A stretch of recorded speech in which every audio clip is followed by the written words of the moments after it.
अस्सलाम वालेकुम students, welcome to my YouTube channel. आज हम स्टडी करेंगे टेस्टिंग फेज को और इसकी क्या इंपॉर्टेंस है।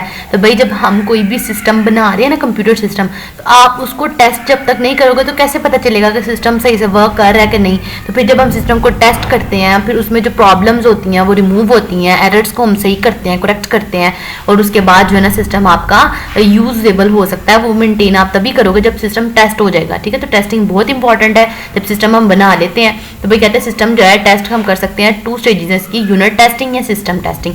यूनिट टेस्टिंग में क्या होता है कि आप एक मॉड्यूल लेते हो, ठीक है और उसको क्या करते हो, आप उसको टेस्ट करके देखते हो, कोई सैंपल डाटा अपने से डाटा देके कि आया कि आपका सिस्टम सही से वर्क कर रहा है। ठीक है, जबकि सिस्टम टेस्टिंग में क्या होता है कि आप ज़्यादा से मॉड्यूल्स लेते हो, ठीक है, और वो सारे मॉड्यूल्स आप कंबाइन करते हो, फिर आप जो है ना सिस्टम को देखते हो कि सिस्टम आपका कंप्लीटली वर्क कर रहा है कि नहीं। ठीक है, कहते हैं in this stage all modules और units are combined to make a complete system. Complete system बनाने के लिए मॉड्यूल्स को कलेक्ट किया जाता है, कंबाइन किया जाता है। ठीक है, the system complete system is then tested as a whole. फिर उस सारे सिस्टम को इकट्ठा जो है ना वो टेस्ट करके देखा जाता है। ठीक है, फिर उसके बाद टाइप्स है इम्प्लीमेंटेशन की।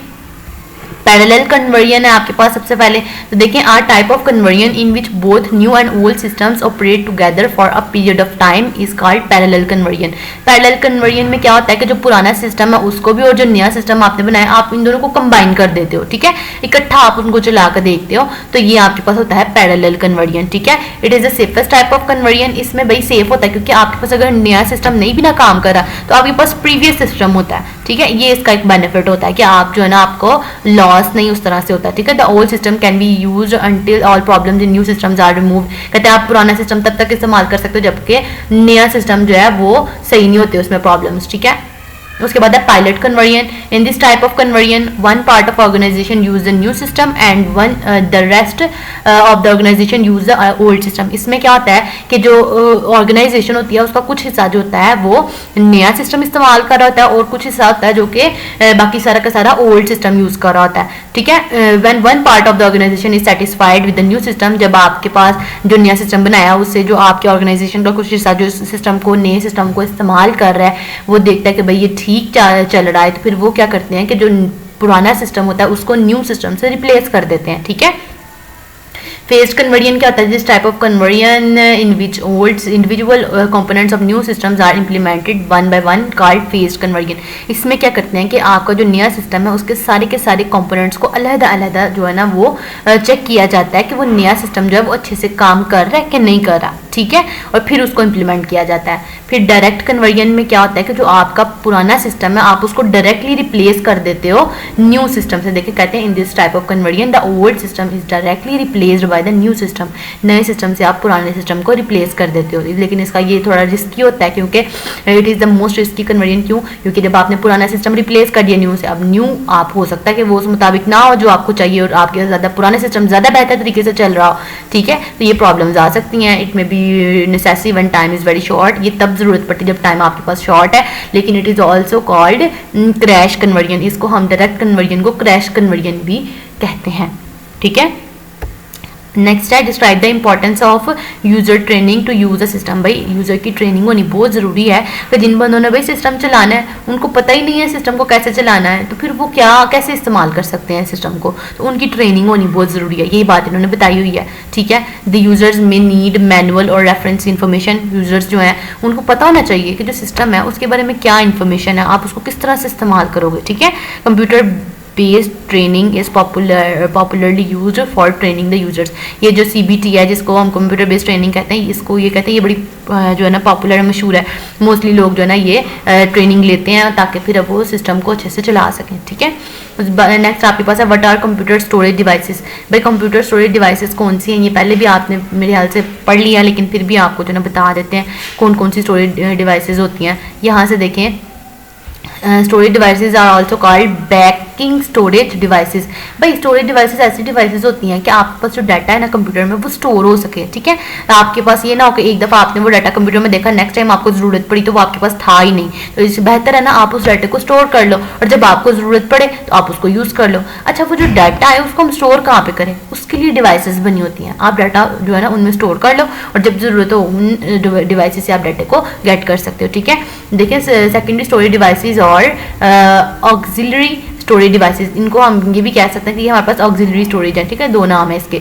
और ये कौन कौन सी हो सकती हैं टाइप स्टोरेज की, जैसे मैग्नेटिक डिस्क है, मैग्नेटिक टेप है या ऑप्टिकल डिस्क है। बेसिकली डिस्क में और टेप्स में डाटा स्टोर ही होता है। आपने डिस्क जो है ना वो देखिए, लैपटॉप के बीच में भी डिस्क होती हैं, कुछ ऑलरेडी होती हैं, कुछ हार्ड डिस्क हम यूज़ करते हैं, उसमें डाटा मेमोरी बढ़ाने के लिए यूज़ करते हैं, ठीक है।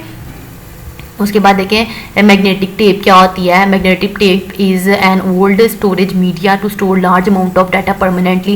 भाई टेप्स आपने देखी होंगी, वो शादी वगैरह में भी अमूमन ऐसा होता था कि वो टेप्स, पहले ज़माने में टेप्स चलती थी, उसमें सारी सारी मूवी की रिकॉर्डिंग्स होती थी। तो ये क्या होता है कि ये स्टोरेज करती है डाटे की बड़े लार्ज अमाउंट में और वो परमानेंटली डाटा टेप्स में स्टोर हो जाता है, ठीक है। The tape consist of thin ribbon of plastic, ये प्लास्टिक की टेप होती है, ठीक है, और रिबन होता है उसमें। जैसे जैसे रिबन घूमती जाती है तो टेप रिकॉर्डर में उसको डालें तो ऐसे ऐसे जो है ना वो जो है ना डाटा जो आपने स्टोर किया हुआ वो आपको शो भी करवा देती है, ठीक है। The tape is coated with magnetic material. भाई ये सारी उसी की बात बता रहे हैं, ये जो मैग्नेटिक टेप मैं आपको भी बता चुकी हूँ, ठीक है। इसको हम जो है ना रीड राइट डिवाइस भी कह सकते हैं, ठीक है। लेकिन ये कहते हैं कि इसकी स्पीड बहुत स्लो है बाकी डिवाइसेस की निस्बत। आपने इसको सिर्फ शॉर्ट के तौर पे याद करना है। फ्लॉपी डिस्क देख लें। Floppy disk is also called Diskit, sorry जो है ना बोलने में मैं आज बहुत ज़्यादा वीडियोस बना चुकी हूँ तो मेरा गला थोड़ा सा बैठ गया, मुझसे बोला भी सही से नहीं जा रहा, लेकिन होप सो आप इग्नोर करेंगे, ठीक है। It consist of a thin plastic disk coated with magnetic material. कहते हैं कि ये आपके पास जो है ना प्लास्टिक की होती है, ठीक है, और मैग्नेटिक मटेरियल इसके ऊपर चढ़ा होता है, जो फ्लॉपी डिस्क हो रही है जिसकी हम बात कर रहे हैं, ठीक है। This disk is enclose in a plastic jacket, और इसको जो है ना इस डिस्क को एक प्लास्टिक जैकेट में जो है ना, प्लास्टिक जैकेट में जो है ना वो इनक्लोज किया होता है। और ये कब यूज़ होती थी भाई, 1970s की बात है, अर्ली 1970s की, ठीक है, जब ये इंट्रोड्यूस हुई थी, ठीक है। आपने बस इसकी डेफिनेशन को याद रखना है। Floppy disk can only store a small amount of data, इसमें डाटा ज़्यादा नहीं स्टोर हो सकता, ये स्मॉल अमाउंट ऑफ डाटा को स्टोर करती है। और ये इसकी स्पीड जो है ना वो हार्ड डिस्क से जो है ना वो स्लोअर होती है, ठीक है। It is inexpensive storage media, और ये इतना कोई महंगा भी नहीं है स्टोरेज मीडिया, ठीक है। बाकी जो है इसमें जो है ना यहाँ से डेफिनेशन देख लें। A piece of metal covers the reading and writing area, it is called shutter. कहते हैं ऐसा मेटल कवर जो इसमें जो फ्लॉपी डिस्क में यूज़ होता है जो कि कवर कर रहा होता है रीडिंग और राइटिंग एरिया को, वो आपके पास शटर होता है, ठीक है। नेक्स्ट आप देख लें the data stored on floppy disk can be read and with floppy disk drive. जब डाटा है वो आपने जो है ना रीड करना है ना सिर्फ, तो उस डाटा को आप फ्लॉपी डिस्क ड्राइव से रीड कर सकते हैं, ठीक है। यही बस इन्होंने ये बताया हुआ है, ठीक है। ये देखिए सारी इन्होंने एग्जाम्पल आपको ये आपको बता दिया, ठीक है।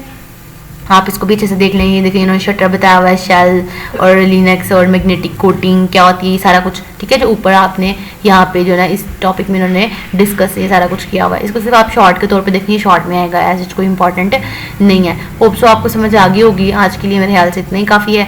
आप इसको अच्छे से जो है ना कवर अप करें और हमारे चैनल को लाइक करें, सब्सक्राइब करें, अपने फ्रेंड्स के साथ शेयर करें।